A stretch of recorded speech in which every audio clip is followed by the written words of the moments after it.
James Brayshaw, Billy Brownless.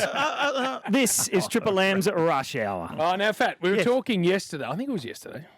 One of the issues when you get into your mid-30s, you start forgetting when you talked about it. It was, yes. Yesterday. Yes. We're talking about the fact that it was the something other anniversary of Greg Chappell and Trevor Chappell conspiring to finish a one-day international at the MCG with an underarm ball to Brian McKechnie. 41 years ago, I reckon it was, Jim. 41 years ago. Yes. So the side story to that is obviously they all left the field. Yeah. And if you watch the replay of that, Rod Marsh, you Not could see happy. was not happy. Yeah, exactly. On the stumps, You could he's see like, that. no, we shouldn't be doing this. It's He not had the right thing to do. Had the glove up to his mouth and he's going, don't do it, I reckon he was. Not happy. Yep. Anyway, so they get into the rooms. Obviously, McKechnie needed to hit that last ball for 6 for a draw, I think it was even. I don't even know if it was to win the game, but it would have taken the series into another game, and that's why Greg Chappell said we couldn't let it happen. Anyway, they get into the rooms at the MCG, and the old rooms at the MCG used to have to walk down 3 flights of stairs. It was like a dungeon. Anyway, they get down in there, Fat, and no one saying anything. No one even knew where to look. It was just silence. The great Doug Walters was a part of the team. And he looked at Rod Marsh, and they were joined at the hip, those two. Naughty. Both of them naughty. Anyway, Freddie Walters, as he's known, looked at Bacchus and said, well, Bacchus, that was crap the way he played that. Oh, what? Brian? And Bacchus is like, what are you talking about? He goes, you can easily hit that ball for 6. Ooh. And Rod's like, give me a spell. Give me a spell. A ball rolled along the ground, you cannot hit for 6. Freddie Walters has given it the, how much? Oh, he liked a bet. He loved it. Well, they both did. Yeah. But Freddie certainly did.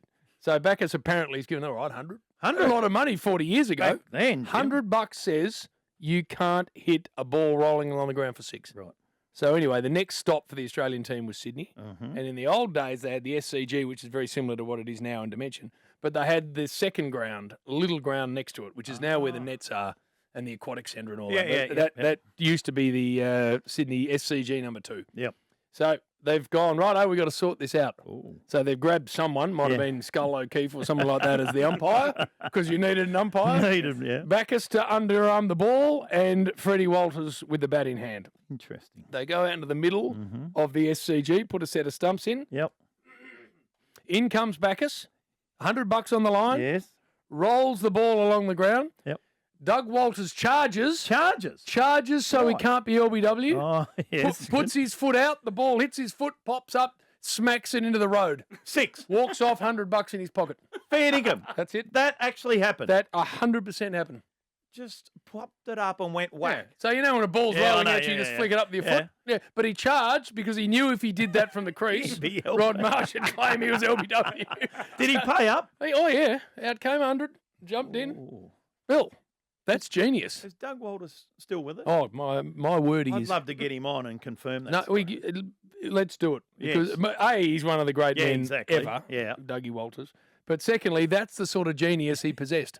Because he could hook and pull. Remember he made 100 in a session. That's it. At once, At the Wacker. Yeah. Bloody oath he did. He loved a dart. He loved a dart, loved a beer, loved his mates. Oh, great. Rod Marsh in his early test matches was known as Iron Gloves because he dropped a couple. A few. So he eventually broke the world record, and Dougie Walters came in after he took the catch and everyone was congratulating him.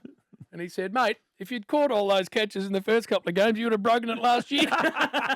Genuinely funny man, but that is true about how you hit a rolling ball for 6. JB and Bill, this is Triple M's Rush Hour. Bill has a joke to wrap up the show coming up very soon.